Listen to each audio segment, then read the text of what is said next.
It's quite common to find when talking about turret combat an initial objection from some players who would much prefer to pilot their own ship. This is particularly obvious when debates and discussions about the extent to which NPC characters or server blades will operate as viable replacements for player characters. But, whilst I have my own views on that subject, this video looks to challenge with one simple premise, by suggesting that turret combat in Star Citizen can actually be quite fun.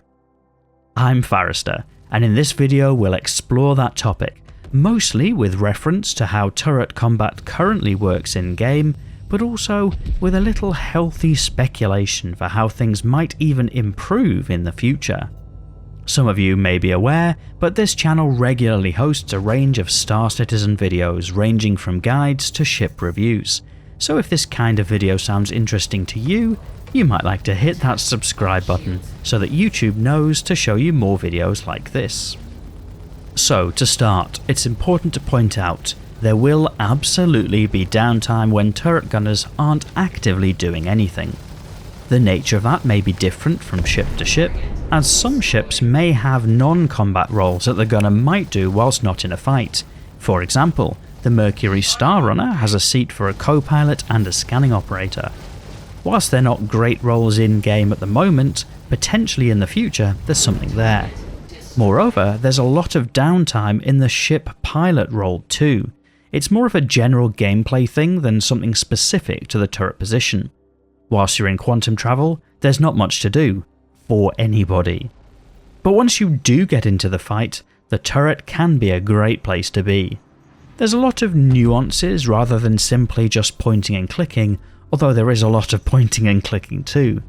You can switch between fire modes to either launch a single high alpha volley or staggered to saturate the target in a stream of firepower.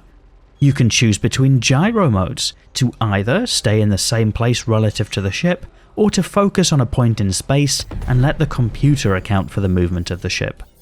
And if the Warhammer tool was anything to go by, in larger ships like the Javelin class destroyer, you may in future be able to switch between firing large anti-ship weapons to smaller anti-fighter or anti-missile weapons, all within the same turret. Many of us will have fond memories of seeing our favourite science fiction characters man the turrets to defend the ship in many a blockbuster movie, and the turret gameplay in Star Citizen looks to capture that feeling. Plus, if the changes announced to master modes are anything to go by, it looks like the future could make turret gameplay even more relevant.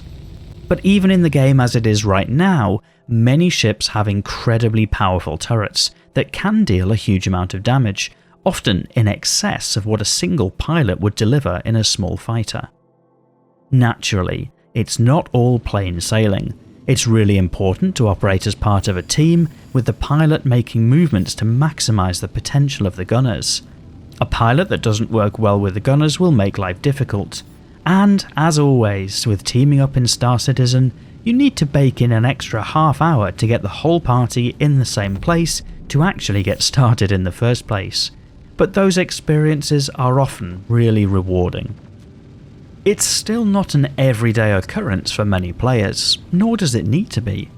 Looking at other MMOs out there, with either party or raid experiences, quite often players will still spend the majority of their time playing solo and only team up a handful of times per week, so that's a perfectly reasonable expectation for Star Citizen too.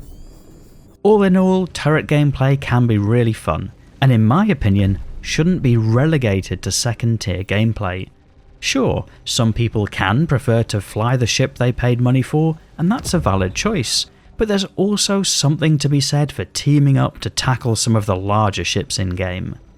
But what do you think? Let me know in the comments section. You might even press that like button if you thought this was the sort of topic you'd like to see covered, to let me know to make more videos like this. But otherwise, and as always, thank you for watching.